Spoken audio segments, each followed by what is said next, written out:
اب میں اس میں آپ کو بتانے لگا ہوں وہ بات جس میں امت میں لڑائی بھی نہیں پڑتی اور کام بھی ٹھیک رہے گا.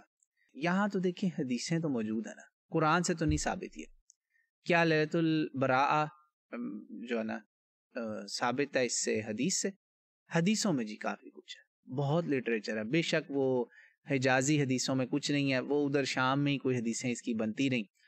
جو بھی ہے حدیثیں موجود ہیں, لٹریچر موجود ہے, وہ اپنے گھر سے کوئی اس میں نہیں کہہ رہا.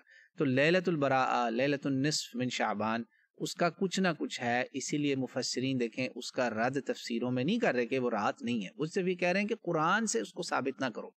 اتنے پہ وہ بات ختم کرتے ہیں.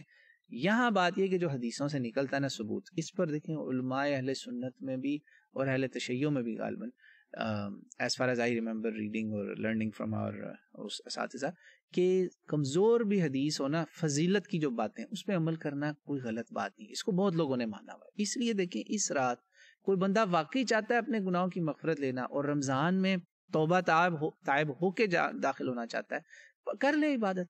کیوں ہم روکیں گے عبادت سے؟ ہاں, نفل اپنے پاس سے انوینٹ نہیں کرنے.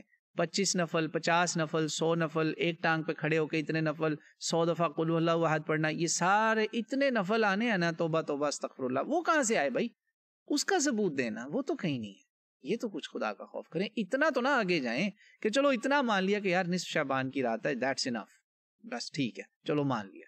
اتنا مان لیتے ہیں کہ بھئی حدیثوں سے اس کا کچھ نہ کچھ اشارہ ملتا ہے, کچھ نہ کچھ ثبوت ہے. مگر اس سے آگے چلے جانا اور پھر وہ عبادتیں نکالنا. مجھے آج بھی یاد ہے, میں ایک غیر اہل حدیث مسجد کا واقعہ بتا رہا ہوں. ایک مسجد میں بیٹھا ہوا تھا, ایک ہی فقہ کی 2 مسجدیں, ایک میں 15 شعبان کی رات ختم قرآن ہو رہا تھا اور ایک میں کوئی ایکٹیویٹی نہیں ہو رہی تھی, اور دونوں حنفی.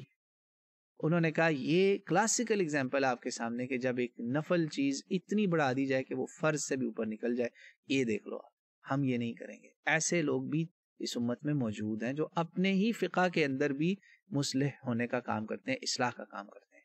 تو یہ ذہن میں رکھیں. میں اس لیے لوگوں کو یہ کہتا ہوں بھائی کہ بے شک عبادت رسول اللہ صلی اللہ علیہ وسلم سے ثابت اتنی کوئی نہیں ہو سکی اس کی, ٹھیک ہے, مگر کوئی بھولا بسرا کہتے ہیں صبح کا بھولا شام کو آج اس کو بھولا ہوا نہ کو آ کے کہتا ہے کہ میں نے نفل پڑھنے ہیں, یا مسجد میں میں ادھر بھی کہا ہوا لوگوں کو کوئی نفل پڑھنے آ جائے نا 15 شعبان کو, جماعتیں نہ کرائیں, اپنا کوئی آ گیا یا کہتا ہے میں نے یار عشاء کے بعد تھوڑا قرآن پڑھنا ہے, رکنا ہے, خدا کے لیے اس کو بدعت کا فتویٰ لے کے دے کے مسجد سے دین سے دور نہ کیجیے گا. آپ چاہتے ہیں کہ وہ گھر جا کے کوئی فلم دیکھے بیٹھ کر, یہ چاہتے ہیں سینما چلا جائے, یہ چاہتے ہیں نہ, یہ نہ کرنا. ایسا بندہ جو چاہتا ہے اللہ کا قرب لینا, اس کو لینے دیں. اس کو بس یہ کہیں کہ اللہ کے بندے آپ اللہ کا قرب لینا چاہتے ہیں, نفلیں پڑھیں اپنے پاس سے, یہ جو اتنے نفل اور اتنے وظیفے بنائے ہوئے نا, اس کو چھوڑ, اس کو نہ کریں. آپ قرآن پاک پڑھیں, نفل تہجد کے پڑھیں, یہ ٹھیک ہے, اتنا ٹھیک ہے, تو آپ کبھی بھی کر سکتے ہیں. اچھا یہاں تک تو ہو گیا. نمونے کے طور پر میں آپ کو ایک واقعہ بتاؤں گا. میں کسی کا سبارڈینیٹ تھا, باس, ان کا واقعہ بڑا انٹرسٹنگ ایک واقعہ ہے. میں نے یہ چیز سیکھی ہے تجربے سے کہ دیکھیں جب کوئی آدمی بدعت کر رہا ہو نا, اور وہ نیک کام کر رہا ہو, نیک سمجھ کے کر رہا ہو, تو اس کو آپ نے حکمت سے سمجھانا ہے, ورنہ ایسا نہ ہو کہ آپ اس کو دین سے دور کر دیں. تو اللہ تعالیٰ نے میرے دل میں ڈالی, of course credit goes to اللہ سبحانہ تعالیٰ, میری اس میں کوئی نہیں ہے بڑی بات. ایک صاحب ہیں, میں ان کے ساتھ کام کر رہا تھا امریکہ میں, وہ میرے باس ہیں تھے, مطلب آج سے تقریباً 18-19 سال پہلے کی بات ہے, 2002 کا واقعہ ہے شاید, 2002. صاحب بڑے پریشان تھے کسی وجہ سے, ان کی والدہ شاید بیمار تھیں. انہوں نے کہا جی میں نا 1.25 لاکھ دفعہ, جی ہاں 1,25,000 مرتبہ آیت کریمہ پڑھ رہا ہوں اکیلا اپنی امی کی صحت کے لیے, پردیس میں ہے نا یہاں امریکہ میں. جب انہوں نے یہ بات کہی نا تو میں ہل کے رہ گیا, کیونکہ میں نے ان کو کبھی نماز پڑھتے نہیں دیکھا تھا, یہاں تک کہ شاید جمعے پہ بھی کبھی کبھار ہی دیکھتا تھا.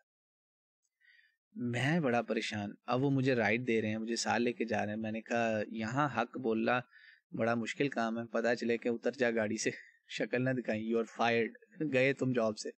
جاب کرتے ہیں ہم ان کے انڈر.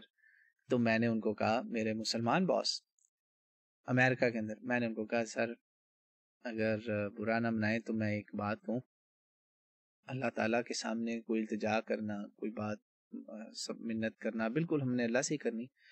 تو بس میری ایک یہ ہے کہ اللہ تعالیٰ کو ہم اچھے دنوں میں بھی یاد رکھیں، اور اس کو یاد رکھنے کا سب سے بڑا جو کام ہے وہ تو نماز ہے 5 وقت کی.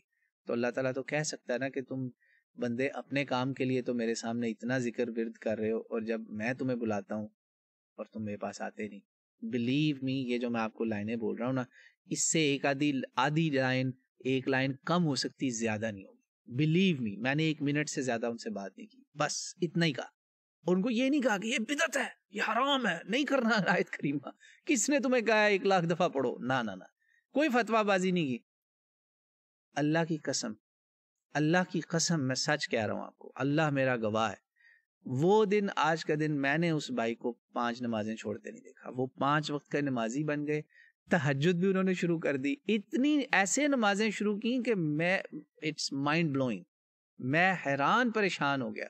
اور وہ آج بھی کہیں بیٹھے ہوتے ہیں، میں ان کو منع کرتا ہوں کہ لوگوں کو نہ کہا کریں، شو آف نہ ہو جائے میرے لیے. Believe me, this is how his life changed. تو لہٰذا اس واقعے کو آپ اپلائی کریں 15 شعبان پہ بھی. کوئی بھولا بسرا آ جائے تو اس کو خدا کے لیے، اللہ کا واسطہ ہے، بدعت حرام کا فتویٰ دے کے مسجد سے نہ نکالیے گا، اور اس کو یہ نہ کہیے گا جاؤ اس سے اچھا فلمیں دیکھو. نہ، یہ نہ کیجیے گا. اللہ کا قرب لینا چاہتا ہے اس کو لینے دیں. ہاں، اس کو پیار سے سمجھائیں کہ دیکھو اللہ کے بندے، قرب لینا ہے تو تہجد پڑھ لو. اس رات بڑے اچھے کام بھی کر سکتے ہیں نا، تہجد پڑھ لیں آپ. 13 14 15 3 روزے رکھیں آپ. اکیلا 15 کا کیوں رکھنا ہے؟ چلو اکیلا 15 کا بھی رکھ لے، شعبان کا روزہ تو ہے نا، کوئی بات نہیں. یہ حرام نہیں، اس کو میں نے کہنا، بالکل نہیں کہنا. اس میں محتاط رہیں آپ، محتاط رویہ اختیار کریں 15 شعبان کے بارے میں. لوگوں کو دین سے دور نہ ہونے دیجیے گا، یہ اختیار کیجیے.